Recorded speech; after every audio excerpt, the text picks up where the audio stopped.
Admission में हम लोग क्या क्या पढ़ रखे थे?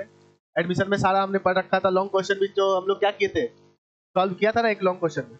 लॉन्ग क्वेश्चन सॉल्व करने के बाद मैंने क्या बताया था कि आज हम लोग क्या चलेंगे, इसके ऑब्जेक्टिव और वेरी शॉर्ट टाइप पे। तो वेरी शॉर्ट टाइप कोई ज्यादा खास है नहीं, ज्यादा नहीं है, इसलिए हम लोग क्या कर रहे हैं कि ऑब्जेक्टिव की तरफ हम लोग पहले मूव करते हैं। फिर उसके बाद वेरी शॉर्ट टाइप एक तो है, मैं बता दूंगा, वो लिखवा दूंगा, उसको कर लेना, उसके साथ आप कुछ पूछेगा नहीं। अब वेरी शॉर्ट टाइप में भी क्या पूछेगा, वही सारी चीजें पूछेगा कि पुनर्मूल्यांकन खाता किसे कहते हैं, है ना।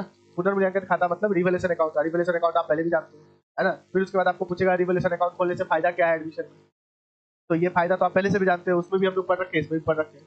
फिर उसके बाद क्या बचेगा, ये पूछेगा क्या कि एडमिशन के समय, बस एक इंपॉर्टेंट क्वेश्चन इसका याद रख लेना है कि एडमिशन के समय जब कोई नया पार्टनर आता है तो उस समय गुडविल का ट्रीटमेंट क्या होता है ना। वो सारे गुडविल का ट्रीटमेंट आप बताओ। तो यहाँ पर क्या है कि इस ये तो स्पेशल हो गया, अलग हो गया, तो ये एडमिशन से रिलेटेड है, इसको याद रखना सबसे ज्यादा जरूरी है। और ये पूछेगा तो आप आराम से जवाब दे सकते हो। मतलब पूछेगा भी तो किसे पूछेगा, लॉन्ग टाइम में पूछेगा, शॉर्ट टाइम में नहीं पूछेगा, क्योंकि इसमें 3-4 टाइप हो जाता है। एक तो कैश में आया, मतलब कैश में लाया, एक काइंड में लाया, एक क्या नॉट इन कैश में है ना। ये सब कंडीशंस है। और ओल्ड गुडविल का क्या एंट्री होता है वो भी देखना है। तो वो सारी चीजें की एंट्री याद रखने पर क्या होता है, पूरा का पूरा एडमिशन अलग हो जाता है, change in profit sharing ratio, otherwise सारा चीज। चलिए हम लोग देखते हैं क्या कि आज हम लोग क्या देखते हैं, एडमिशन से रिलेटेड ऑब्जेक्टिव क्वेश्चंस को देखते हैं। सबसे पहला ऑब्जेक्टिव क्वेश्चन आपको क्या बोल रहा है कि बोलता है excess of credit side over debit side in revaluation account. सबसे पहली बात होती है कि ये क्वेश्चन आपने किस में देखा था, change in profit sharing ratio में भी, और यहाँ पर भी उस क्वेश्चन को देख रहे हैं, नहीं देख रहे हैं। तो जब इस दोनों में हम इस क्वेश्चन को देख रहे हैं तो मतलब आपको समझ में आ रहा होगा कि दोनों चैप्टर एक ही है, अलग नहीं है। बस एक आदमी एडमिशन ले रहा है, सिर्फ गुडविल का ट्रीटमेंट अलग है, और एक आदमी एडमिशन ले रहा है, अदरवाइज सारा टॉपिक तो वही है। इसलिए ये आंसर भी बहुत आसान है। क्या होगा इसका आंसर, आंसर बताओ इसका क्या होगा बच्चा, क्या होगा जब हमारा क्या होगा, क्रेडिट साइड क्या हो जाए, ज्यादा हो जाए किससे, डेबिट से। तो क्रेडिट साइड ज्यादा हो जाता है तो क्या बताता है वो, प्रॉफिट इंडिकेट करता है। तो इसका मतलब इसका आंसर क्या हो जाएगा, ए हो जाएगा। नेक्स्ट क्या है बच्चे का, नेक्स्ट बोल रहा है क्या कि ये क्वेश्चन देख लो, अब नया साझेदार के बारे में बोल रहा है, पक्का ये एडमिशन से रिलेटेड है। बोलता है the when the new partner pay the goodwill in cash the amount should be debited in the form books to, किसमें, जल्दी बताओ, डेबिट करना चाहिए, किसको डेबिट करोगे आप, कैश अकाउंट को डेबिट, क्योंकि हम लोग एंट्री क्या करते हैं, cash account DR to premium for goodwill to capital, तो डेबिट किसको करेंगे, कैश अकाउंट। नेक्स्ट क्या है बच्चे का, बोलता है नए साझेदार के ठहराव के बाद तैयार किए गए चिट्ठे में संपत्ति तथा दायित्व का लेखा किया जाता है। मतलब किसमें किया जाता है, कैसे किया जाता है बताओ जल्दी, आंसर बताओ।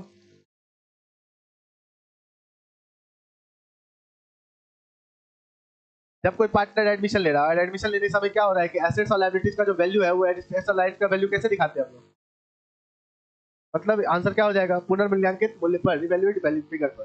क्लियर बच्चा, चलिए।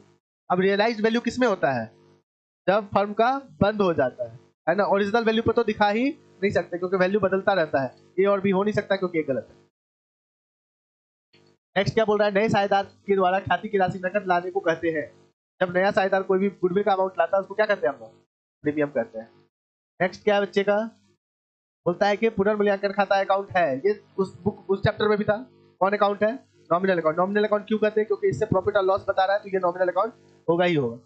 नेक्स्ट क्या है बच्चे का, बोलता है स्थायी संपत्ति के मूल्य में कमी। ये फिर वही क्वेश्चन है जो पीछे आपने पढ़ा था, है ना। एसेट्स में अगर कमी आ जाती है तो वो हमारा क्या कहलाता है, लॉस। तो आंसर क्या हो जाएगा, यही 11th में पढ़ते थे तो बोलते थे क्या, डेप्रिसिएशन, है ना, या कैश फ्लो में पढ़ते तो बोलते डेप्रिसिएशन या बेचा गया तब।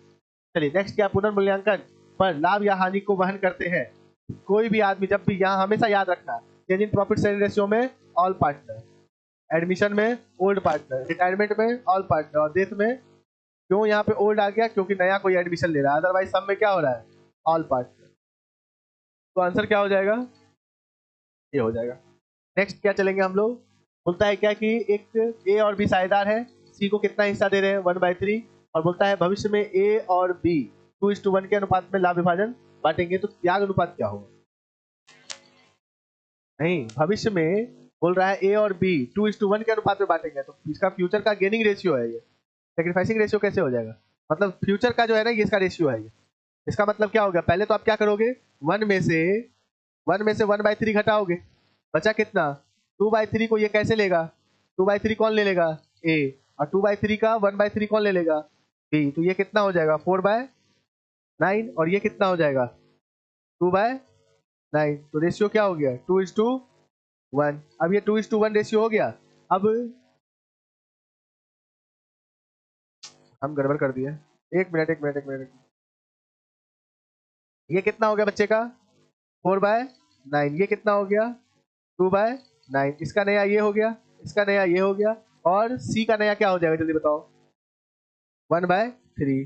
तो अगर रेशियो निकालोगे तो 9 से कटेगा, ये 4 हो जाएगा, 9 से कटेगा, ये 4 हो जाएगा, 9 से कटेगा तो ये 3 हो जाएगा। तो इसका मतलब क्या हो गया बच्चे का रेशियो बताओ 4:2:3, इसका रेशियो हो गया। ये न्यू रेशियो हो गया। अब बोल रहा है क्या कि सेक्रीफाइसिंग रेशियो निकालना। तो सेक्रीफाइसिंग रेशियो क्या होगा ओल्ड माइनस न्यू। ओल्ड कितना है जल्दी बताओ 1:1 है, तो पहले ए का निकालो 1/2, और ए का पुराना नया कितना है 4 2 6 3 9, मतलब 4/9। एलसीएम 18, तो कितना हो गया 9। ये कितना हो गया दो बार में हुआ ना, कितना हो गया 8, तो 1/18। क्लियर। अब बी का निकालो, बी का कितना है 1/2 पहले था, अब कितना है 2/9 है। एलसीएम कितना होगा 18, तो ये कितना हो जाएगा 9, और 9 में से ये कितना गया 4, तो कितना हो गया। तो रेशियो क्या हो गया जल्दी बताओ 1:5।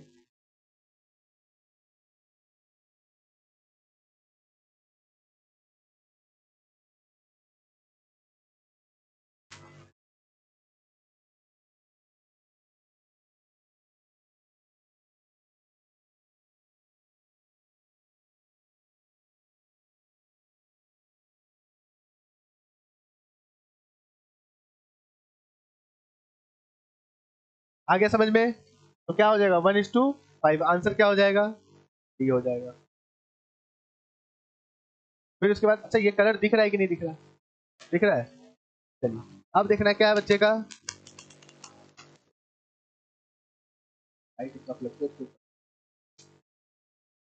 चलिए ए और बी साझेदार है जिसका रेशियो क्या है 3:1। सी को क्या दे रहे हैं 1/4 शेयर दिया जा रहा है, नया लाभ विभाजन अनुपात। तो इसका मतलब क्या हो गया कि ये सब रेशियो है। तो आप लोग रेशियो जैसे अभी पीछे कैलकुलेट किए वैसे कैलकुलेट करोगे, जो आंसर आएगा वो इसका आंसर हो जाएगा। रेशियो तो कैलकुलेट करना आ ही रहा है, तो इसको ऑब्जेक्टिव को इसको स्किप कर देते बनाने वाले को। फिर बोल रहा है नए साझेदार के प्रवेश पर पुराने साझेदारी फर्म विघटन हो जाती है ना। फर्म तो विघटन नहीं होता, पुराने साझेदारी पुनर्गठित हो जाती है, ये होता है। पुरानी साझेदारी तथा फर्म दोनों विघटन हो जाता है, ये गलत है। और ना साझेदारी का ना तो फर्म का, ये तो गलत है। साझेदारी का विघटन होता है लेकिन फर्म का विघटन नहीं होता है, तो यहाँ पे गड़बड़ हो गया। तो इसका मतलब आंसर सिर्फ क्या होगा इसका डी होगा। फिर उसके बाद क्या बोल रहा है संचित लाभ और संचय का हस्तांतरण किया जाता है। मतलब अच्छा बताओ एक्युमुलेटेड प्रॉफिट या रिजर्व जो होता है वो किसका हिस्सा होता है प्रॉफिट का हिस्सा किसका होता है पार्टनर का। तो मतलब किसमें बटेगा पार्टनर्स में। तो आंसर क्या हो जाएगा इसको ही बनाने वाला है, इसको आप बना लोगे, बनाने वाली चीजों को आप बना लोगे, डाउट रहेगा उसको पूछ लेना है। फिर बोल रहा है कि नए साझेदार के प्रवेश से क्या बढ़ेगा, नए साझेदार के प्रवेश से क्या बढ़ेगा करंट लायबिलिटीज बढ़ेगा, फिक्स लायबिलिटीज बढ़ेगा, प्रॉफिट शेयरिंग रेशियो बढ़ेगा, नॉन ऑफ दीज। अब देखो फिक्स लायबिलिटीज क्यों बढ़ेगा, प्रॉफिट शेयरिंग रेशियो भी नहीं बढ़ेगा, घटेगा profit sharing ratio. Profit sharing ratio तो घट जाएगा ना, एक पार्टनर नया आएगा तो प्रॉफिट शेयरिंग रेशियो घट जाएगा। और फिक्स लायबिलिटीज बढ़ेगा नहीं, करंट लायबिलिटीज बढ़ेगा नहीं, नॉन ऑफ दीज होगा इसका। क्लियर है। करंट लायबिलिटीज कैसे बढ़ेगा, करंट एसेट्स बढ़ सकता है, कैश आएगा तो करंट एसेट्स बढ़ सकता है, करंट लायबिलिटीज को बढ़ेगा है ही नहीं। फिर उसके बाद फिक्स लायबिलिटीज का कोई मैटर ही नहीं है, लायबिलिटीज अलग होता है कैपिटल अलग होता है। बोलता है कि कैपिटल बढ़ेगा तो बोल सकते हैं कैपिटल बढ़ेगा। प्रॉफिट शेयरिंग रेशियो घटेगा क्योंकि 2 आदमी था 3 हो जाएगा, 3 आदमी था तो 4 हो जाएगा, तो एडमिशन लेगा तो रेशियो घट जाएगा। बोलता है नए साझेदार के द्वारा लाई गई ख्याति की रकम कहलाती है। ये तो बहुत आसान है, पीछे भी हम लोगों ने क्वेश्चन पढ़ा था। जब भी कोई पार्टनर नया पार्टनर एडमिशन के समय में गुडविल का पैसा कैश में लाता है उसको प्रीमियम के नाम से हम लोग जानते हैं। नेक्स्ट क्या बच्चा इसको ही बनाना है क्या नहीं। बोलता है नए यदि नए साझेदार के प्रवेश के समय पुस्तकों में लाभ हानि खाते में कोई शेष है, किसका शेष है लाभ हानि खाते का कोई शेष है तो हस्तांतरित किया जाएगा किसमें, तो कोई भी प्रॉफिट लॉस का हिस्सा है तो प्रॉफिट लॉस का हिस्सा किसमें ट्रांसफर किया जाएगा ओल्ड पार्टनर में और ओल्ड रेशियो में, है ना। चलो देखते हैं। बोलता है कि प्रॉफिट लॉस एप्रोप्रिएशन अकाउंट में सभी साझेदारों में, जैसे ही सभी साझेदार तो हो ही नहीं सकता ओल्ड होगा, पुराने साझेदारों में, और रिवैल्यूएशन अकाउंट में तो एसेट्स लायबिलिटी जाता है, रिजर्व तो जाता ही है। नेक्स्ट बनाने वाला है, इसको आप लोग कैलकुलेट करोगे, जो आंसर आएगा वो देखो। फिर बच्चेगा नेक्स्ट भी क्या है, बनाने वाला है, आसान है, कोई भारी चीज नहीं है। अगर आपको रेशियो मैंने सिखाया है लाइव क्लास में या ऑनलाइन क्लास में या ये इसमें ऑफलाइन क्लास में, तो उसी तरीके से बनेगा। नए साझेदार के द्वारा ख्याति की राशि दी जाती है, नए साझेदार के द्वारा ख्याति की राशि दी जाती है पूंजी के भुगतान के लिए, लाभ के हिस्से को पाने के लिए, संपत्ति के क्रय करने के लिए, इनमें से कोई नहीं। बताओ, मैं बता रखा हूँ, कंपनसेशन वर्ड बताया था, याद करो क्या होगा इसका आंसर, जल्दी बताओ। क्लियर है? जब कोई नया साझेदार आता है तो दूसरे के साझेदार का हिस्सा लेता है, उस हिस्से को लेने वाला ही आदमी गुडविल का अमाउंट उसके बदले कंपनसेशन के रूप में लेता है। नेक्स्ट क्या बोल रहा है, share of goodwill brought by new partner in cash is shared by old partner. किस रेशियो में करेगा शेयर? क्योंकि अगर मान लो ए और बी पार्टनर है, ए और बी क्या है, पार्टनर है, सी आया तो सी ने हिस्सा दिया, सी को हिस्सा ए ने दिया तो ए को मिलेगा पैसा, बी ने दिया तो बी को मिलेगा हिस्सा, दोनों ने दिया तो दोनों को मिलेगा, लेकिन दोनों को किस हिस्से में मिलेगा, जितना जिसने सेक्रीफाइस किया है। तो एक तरीके से क्या हो जाएगा बच्चे का, सेक्रीफाइसिंग रेशियो। नेक्स्ट हो जाएगा बच्चे का, बोलता है इनमें से कौन सी संपत्ति नए साझेदार के प्रवेश पर अनिवार्यता पूर्व मूल्यांकित की जाती है। मैंने बोला था कि हाँ, गुडविल किसी भी हालत में आपको, जब change in profit sharing ratio था उस समय भी मैंने बताया था कि गुडविल किसी भी हालत में कैलकुलेट किया ही जाएगा, क्योंकि किसी ना किसी का शेयर जा रहा है, किसी ना किसी का शेयर बढ़ रहा है, तो निश्चित है कि बच्चे का क्या होगा, उसके कंपनसेशन के लिए जो पे किया जाता है उसके नाम को हम लोग क्या करते हैं, गुडविल कहते हैं। इसलिए गुडविल तो कैलकुलेट किया ही जाना चाहिए। नेक्स्ट क्या है बच्चा सबका, बोल रहा है साझेदार के पूंजी खाते को क्रेडिट किया जाता है, the partners capital account is credited with. मतलब ये तो फंडामेंटल में भी आपने पढ़ रखा होगा, इंटरेस्ट ऑन कैपिटल क्रेडिट किया जाएगा, इंटरेस्ट ऑन ड्रॉइंग डेबिट किया जाएगा, ये भी डेबिट किया जाएगा, ये भी डेबिट किया जाएगा। तो ये सब कारण क्या है, डेबिट होने का, और पूछ रहा है क्रेडिट होने का, तो आंसर क्या हो जाएगा। नेक्स्ट क्या है, बोलता है साझेदार के पूंजी खाते के प्रारंभिक शेष को क्रेडिट किया जाएगा, सेम क्वेश्चन है शायद, है ना। चलिए नेक्स्ट पर आते हैं हम लोग। 36 में बोल रहा है, ये भी बनाने वाला है तो बना लोगे, थोड़ा सा मैं हिंट्स देता हूँ क्योंकि सबको स्किप करके निकलोगा, दिक्कत है। बोलो, अमित है और कौन है, बीना है, इसका रेशियो क्या है, 3:1 है। और बोल रहा है क्या कि 1/6 के लिए उसने किसको रखा, चमन को रखा है ना। और चमन ने अपना भाग का 2/5 अमित से पाया, इसके हिस्से का 2/5 किसने दिया, अमित ने दिया। तो अमित का जितना ही था, अमित का कितना था 3/4, और इसका कितना था, बीना का 1/4 था। तो इसने कितना दिया, 1/6 का 2/5 अमित ने दिया। तो अमित से घटकर इसका नया निकल जाएगा, बी का। अगर देखोगे तो बी का पहले से 1/4 है, क्या इसने कुछ दिया है, बोलता है क्या कि Chaman acquired 2/5 of his share from Amit. Amit से तो हो गया था, सिर्फ अमित से ही बताया था। अच्छा, ये हिंदी पढ़ रहा था मैं इसमें। चमन से 2/5 प्राप्त किया, तो चमन ने बीना को कितना भाग प्राप्त किया, चमन ने बीना से कितना प्राप्त किया। अच्छा अच्छा अच्छा अच्छा, बीना से आप कितना प्राप्त किया होगा ये सोच के बताओ, आप बता सकते हो कैसे। पहले तो इसको नहीं, एकदम सही। मतलब क्या है कि हमको इतना टेंशन ही नहीं लेना है, हमको इतना टेंशन ही नहीं लेना है। ये बोल रहा है क्या कि 1/6 का, इसका 1/6 का 2/5 किसने दिया, अमित ने दिया। तो 1/6 का 3/5 किसने दिया होगा, क्योंकि 5 पूरा ना ऊपर नीचे, समझ में आया कि नहीं। तो 1/6 का 3/5 कितना होगा, 3/30, मतलब 1/10। तो 3/30 बोलो या 1/10 बोलो, 1/10 इसका आंसर हो जाएगा। आई बात समझ में कि नहीं है, क्लियर है कि डाउट है तुम लोग को, क्लियर है। अब देखना क्या है, किसी नए साझेदार को साझेदारी में सम्मिलित किया जा सकता है किसी एक साझेदार की सहमति से, साझेदारों की बहुमत से, सभी पुराने साझेदारों की सहमति से। क्लियर है। नेक्स्ट, जब बोलता है क्या कि ए बी क्या है, ए और बी साझेदार है, का रेशियो क्या है, 3:2 है, ठीक है। और बोलता है क्या कि वे सी को कितना दे रहे हैं, 1/3 हिस्से के लिए दे रहे हैं। तो बोलता है क्या कि ए बी सी का नया लाभ विभाजन अनुपात, ये तो आसान वाला है, 1 में से 1/3 घटाएंगे, जो बचेगा उसको 3/5 ए ले लेगा, 2/5 बी ले लेगा, तीनों का नया निकल गया। फिर बोलता है नए साझेदार के प्रवेश पर पुराने तुलन पत्र रखाए गए संचय, अच्छा कहाँ ट्रांसफर किया जाता है, रिजर्व को, रिजर्व को सभी साझेदारों में, जैसे ही एडमिशन है तो एडमिशन में हर चीज ओल्ड पार्टनर में, नए साझेदार को देंगे ही नहीं। तो मतलब इसका आंसर नेक्स्ट क्या बच्चे का, संपत्ति एवं दायित्व को उनके पुनर्मूल्यांकन मूल्य पर दिखाया जाता है। जल्दी बताओ।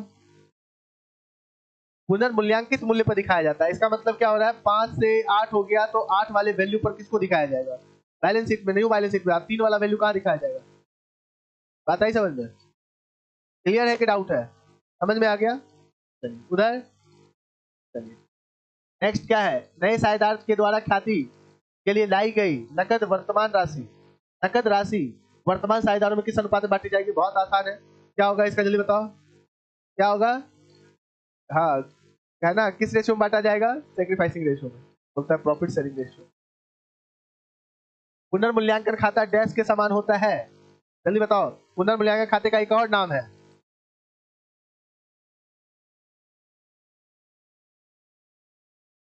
प्रॉफिट लॉस एडजस्टमेंट अकाउंट नाम है, याद रखना है। फिर बोल रहा है क्या कि एक्स, एक्स और वाई पार्टनर है जिसका रेशियो कितना है, 1:1 है, वे जेड को कितना दे रहे हैं हिस्सा, 1/5 हिस्सा दे रहे हैं जेड को, और जेड क्या कर रहा है, ख्याति के लिए कितना ला रहा है पैसा, 25,000 लेके आ रहा है ना। तो बोलता है क्या कि फर्म की ख्याति कितनी होगी, एकदम 5 से मल्टीप्लाई कर देंगे तो 1,25,000 हो जाएगा, ठीक है। तो कितना आंसर हो जाएगा, क्लियर है, डाउट है। 44, ए बी सी फर्म में साझेदार है, यदि डी नए साझेदार के रूप में प्रवेश करता है, पुरानी साझेदारी फर्म विघटन हो जाएगी, फर्म का विघटन नहीं हुआ, साझेदारी का विघटन होता तो चलता, तो आंसर क्या हो जाएगा, हो जाएगा। नेक्स्ट, नेक्स्ट क्या बोल रहा है बच्चे का, कि यदि नया साझेदार ख्याति की राशि नकद लाता है तथा ख्याति में पहले से शेष विद्यमान ख्याति पुराने साझेदारों कैसे अप्लिकित करेंगे, ओल्ड गुडविल कैसे अप्लिकित करेंगे, ओल्ड गुडविल ओल्ड रेशियो में हम लोग क्या करेंगे, न्यू रेशियो में तो होगा नहीं, और सेक्रीफाइसिंग रेशियो में तो होगा ही नहीं।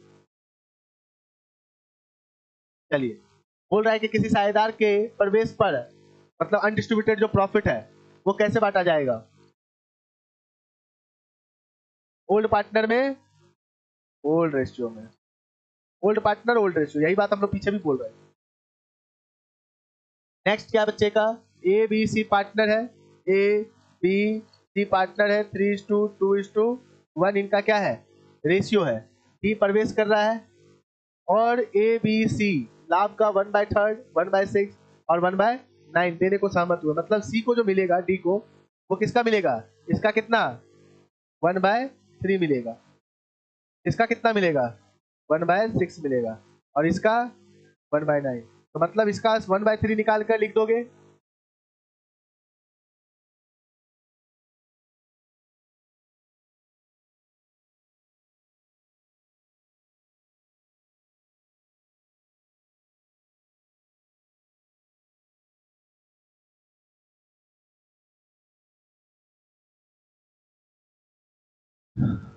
चल बच्चा, तो ए का 1/3, बी का 1/6 और सी का 1/9 निकाल के किस में जोड़ देंगे, डी में, और जैसे जैसे इसमें से ये घटेगा, इसमें से ये कट के उधर गया ना, तो इसमें से घटा दोगे इसका नया निकल जाएगा, इसमें से इसका निकाल के घटा दोगे नया निकल जाएगा, इसमें से इसका घटा के नया निकाल दोगे, उसमें जाके जुड़ जाएगा, बात आई समझ में, क्लियर है कि नहीं है, बन जाएगा। नेक्स्ट क्या बोल रहा है, त्याग अनुपात निकाला जाता है, त्याग अनुपात कब निकाला जाता है, इस दोनों में तो नहीं हो सकता, इसी में होगा। नेक्स्ट क्या बच्चे का, बोल रहा है जब नए साझेदार अपने हिस्से की ख्याति नकद में नहीं लाता है तो उसके डेबिट कैसे करते हैं हम लोग, जल्दी बताओ।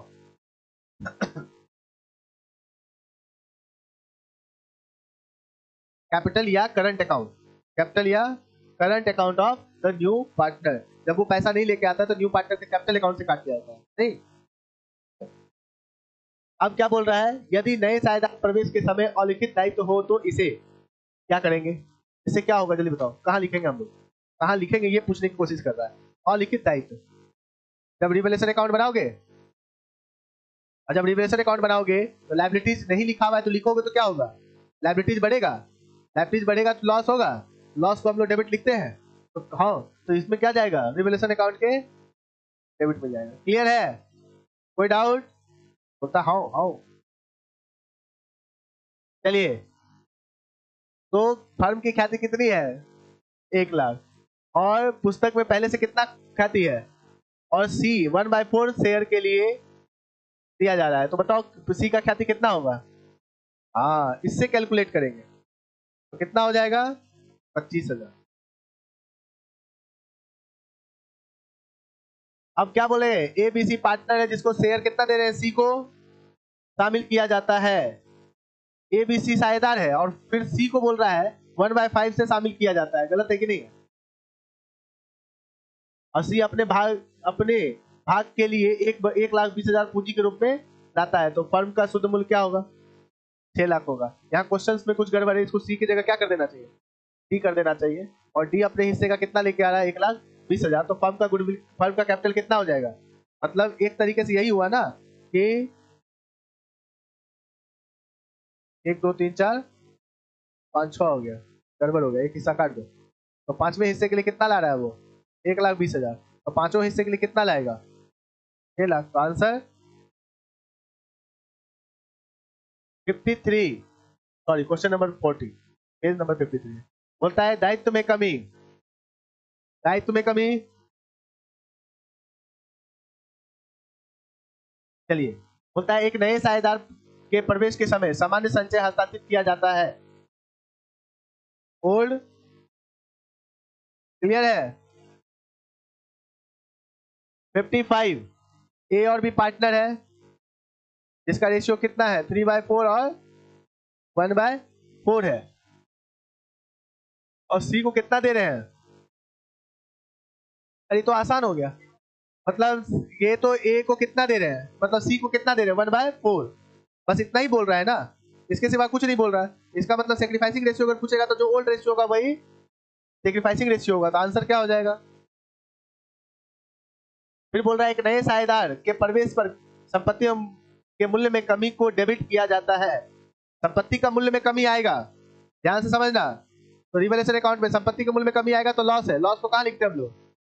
रिवैल्यूएशन अकाउंट के डेबिट में। ये डेबिट ही पूछ रहा है ना। अगर क्रेडिट पूछता तो क्या आंसर देते? सोच के बताओ, देखते तुम लोग क्या आंसर। कुछ भी बोल रहे हो। अगर यहाँ पे बोल रहा है संपत्ति के मूल्य में कमी आ जाए, एसेट्स में क्या आ जाता है? कमी आया। तो अगर ये पूछा एसेट्स में कमी आएगा तो डेबिट में किसके दिखाओगे? रिवैल्यूएशन अकाउंट के डेबिट में जाता है। लेकिन अगर पूछ देता है क्रेडिट में किसके दिखाओगे? एसेट्स अकाउंट के, क्योंकि एसेट्स में कमी आता है तो वो क्रेडिट जाता है। समझे? भैया अब देखना कैसा क्वेश्चन था। पीछे एक क्वेश्चन था ऐसा, बोलता है क्या कि फॉर्मूला ऑफ सेक्रीफाइसिंग रेशियो। चलिए नेक्स्ट हम लोग चलेंगे 58। किसी नए साझेदार के प्रवेश पर परिसंपत्ति के मूल्य में वृद्धि को किस खाते में डेबिट किया जाएगा? संपत्ति का मूल्य में वृद्धि हो रहा है, एसेट्स जब बढ़ेगा तो किसके अकाउंट में क्रेडिट और किसके अकाउंट में डेबिट होगा? डेबिट किसके अकाउंट में होगा? डेबिट। और रिवैल्यूएशन अकाउंट में क्रेडिट। तो वो पूछ क्या रहा है, डेबिट या क्रेडिट? तो आंसर क्या होगा? है आंसर समझ में आया? और बच्चे लोग क्या करेंगे, कभी एसेट्स अकाउंट मारेंगे नहीं कंफ्यूजन में, है ना? क्योंकि इसका जब भी बच्चा पलट के सोचेगा, जो बच्चा रिवीजन नहीं कर रहा होगा या जो बच्चा किसी टीचर के गाइडलाइन के अंदर नहीं चल रहा होगा, वो हमेशा रिवैल्यूएशन ही मारेगा। ये पक्का है। अब बाद में बोलेगा कि हम तो सही मार के आए थे इतना, फिर गलत क्यों हुआ नंबर? नंबर काट लिया बिहार बोर्ड। बिहार बोर्ड को आता नहीं है। चलो नेक्स्ट 46। बोलता पुनर्मूल्यांकन खाता या लाभ हानि समायोजन खाते का शेष पुराने साझेदारों के पूंजी खाते में हस्तांतरित की जाती है। क्लियर है? जब एक नया साझेदार अपने भाग का प्रीमियम नकद के बजाय किसी वस्तु के रूप में देता है तो ऐसी वस्तु को किया जाता है।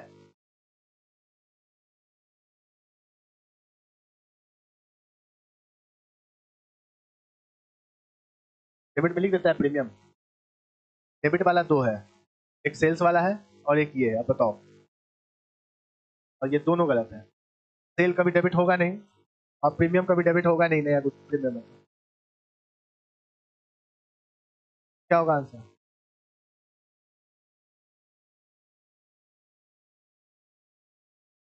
किसके डेबिट किया जाता है? तो प्रीमियम अकाउंट के मतलब कहाँ किया जाएगा, प्रीमियम अकाउंट को क्रेडिट किया जाएगा, याद करो। जैसे मान लो कि उसने क्या लाया, फर्नीचर लाया, तो फर्नीचर अकाउंट कैश लाया तो कैश अकाउंट दिया टू गुडविल, फर्नीचर लाया तो फर्नीचर अकाउंट दिया टू गुडविल। इसको क्रेडिट कर रहे हैं, प्रीमियम फॉर गुडविल को नहीं कर रहे हैं। नहीं आया समझ में?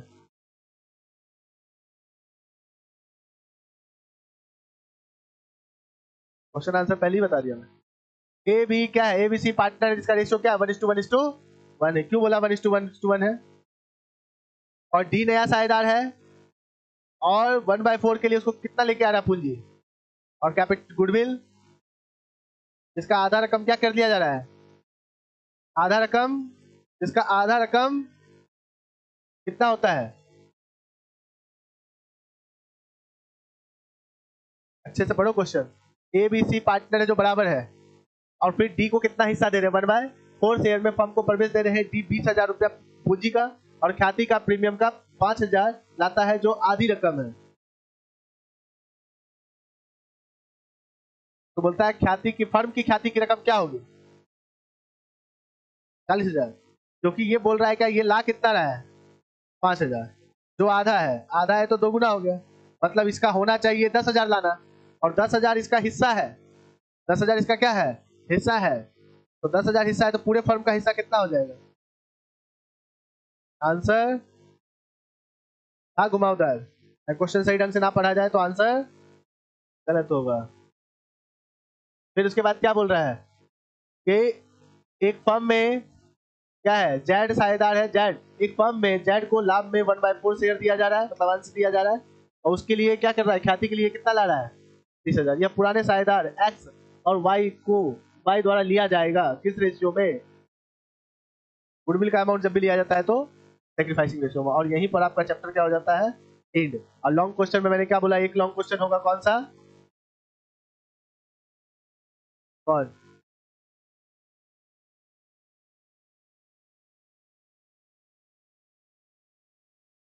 हिंदी में कहा था कल, नहीं समझ में आया, फिर से बताओ, बोल बोल बोल बोल। और लॉन्ग क्वेश्चन एक क्वेश्चन शायद इंग्लिश में होगा, एक क्वेश्चन हिंदी में होगा ना, जानबूझ के दिया था, क्योंकि हुआ क्या था कि इंग्लिश लिख रहे थे तो हिंदी नहीं घुस रहा था उसके अंदर, एक पेज में इंग्लिश लिख रहे थे हिंदी में। तो अच्छा ठीक है, कोई बात नहीं, बनाना तो आ गया ना समझ में, बुक से बना लेना एक दो क्वेश्चन, बुक में तो इससे हार्ड क्वेश्चन बनाए हो आप लोग। क्लियर है? चलिए आज के लिए क्लास ओवर और आपका चैप्टर भी ओवर। क्या याद रखना है, एक क्वेश्चन याद रखना है जो आपको पूछता है, कौन, हाँ गुडविल आएगा, जब नया पार्टनर आएगा तो उसकी गुडविल का क्या एंट्री होता है, ट्रीटमेंट कैसे होता है ये।